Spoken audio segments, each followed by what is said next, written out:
Part 1. The Invisible You. You spill a drop of coffee on your shirt. It's tiny, barely a speck. But to you, it looks like a neon sign screaming, "Look at me, I'm a mess." You walk into the subway, and you can feel the eyes. You are convinced everyone is staring at that stain. You feel exposed. You feel like the main character in a comedy of errors, and the audience is judging you. But here is the reality check. No one is looking.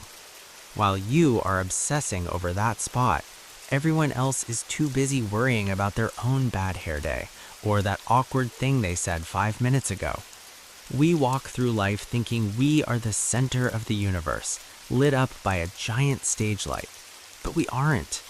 This isn't just a feeling, it is a psychological bias. It has a name. It is called the spotlight effect.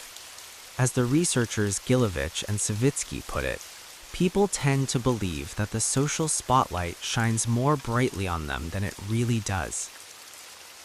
Part 2. The Embarrassment Test. To prove just how much we overestimate our own importance, a research team at Cornell University conducted what I'd call a pretty cruel experiment. Picture this. You're a fashion-conscious college student. Researchers hand you a t-shirt and force you to wear it. Now, this isn't just any shirt. It's emblazoned with a giant face of the washed-up singer Barry Manilow. In the campus culture of that time, wearing this was basically social suicide. You were practically writing, "I'm uncool," right on your forehead. Next, you have to wear this outfit of shame and walk into a room already packed with students you don't know. Internally, you're probably freaking out. You feel like a total clown, convinced that every pair of eyes in that room is locked onto you like a spotlight. The researchers then asked these participants, how many people in that room do you think noticed who was on your shirt? Their gut instincts told them at least 50%. Basically, they believed half the room was silently judging them. But in the real world, less than 23% actually noticed. That is a massive cognitive gap. The level of attention our brains predict is literally double what it actually is. This is a classic case of egocentric bias. Now, there's a key English concept here called salience. Egocentric bias. This means we are all the protagonists of our own universe.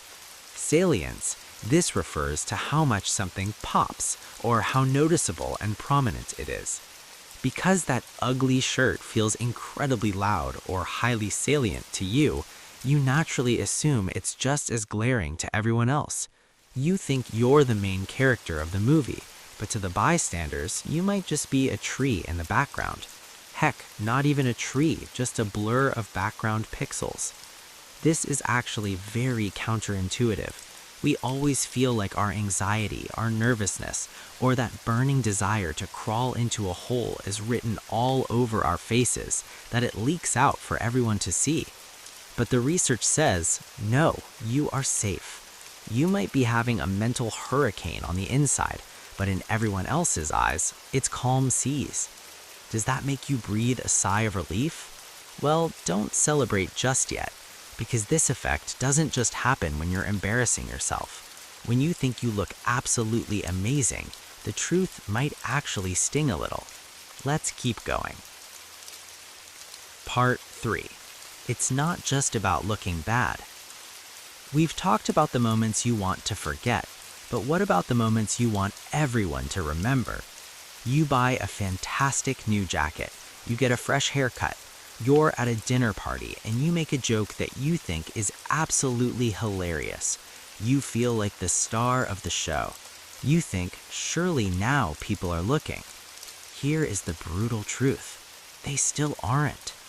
The researchers didn't just torture students with ugly t-shirts, they also let them wear t-shirts they actually liked.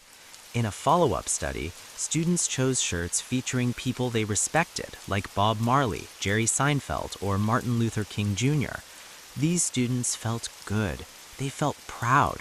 They walked into that room confident that their cool style would be noticed.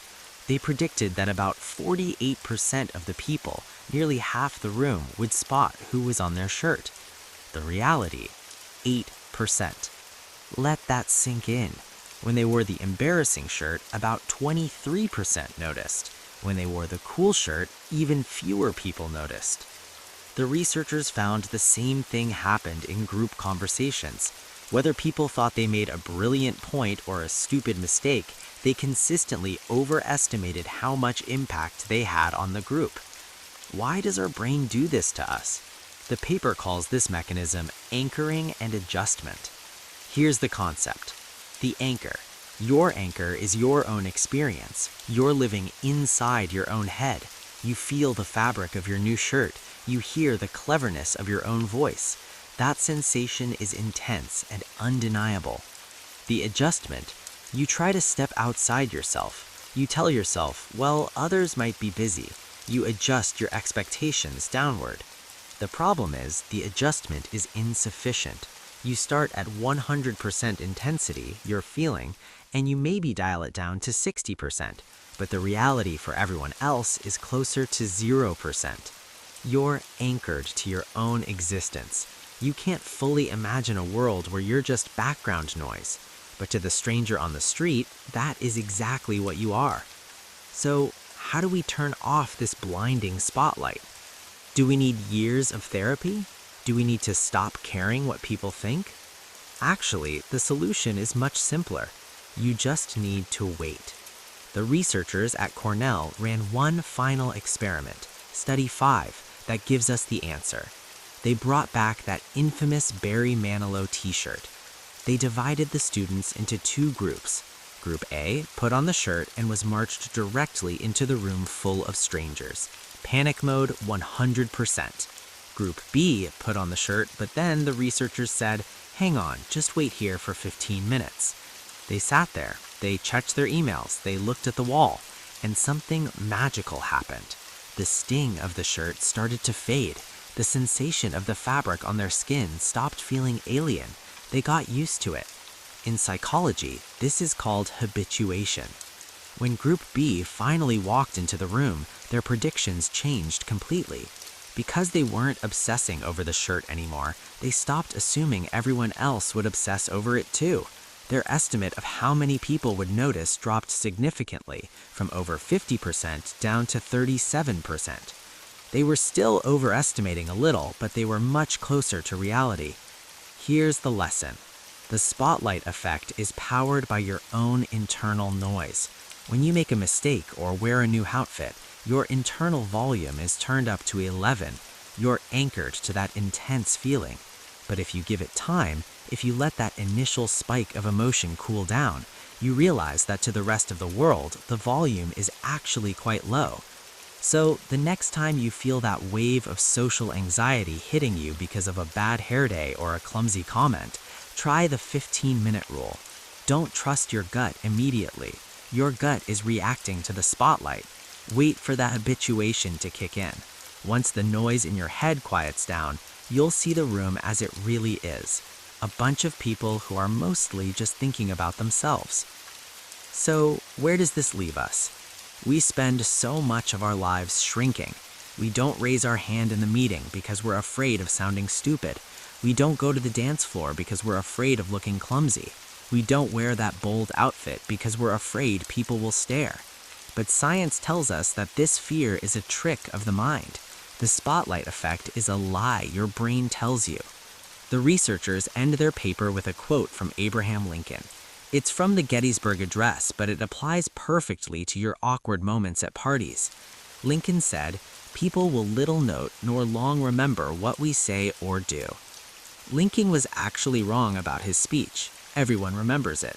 But for the rest of us, he was absolutely right. The social spotlight has much less wattage than we think. This sounds a bit sad, doesn't it? To be unnoticed? But actually, it is freedom. It means you are free to make mistakes. You are free to have a bad hair day. You are free to try something new and fail miserably, because the audience isn't watching you with a magnifying glass. They're asleep. Or more accurately, they're too busy worrying about their own spotlight. So here's my challenge to you for this week. Be the main character. Wear the shirt you love. Ask the question you were afraid to ask. Dance like no one is watching, because statistically speaking, they probably aren't.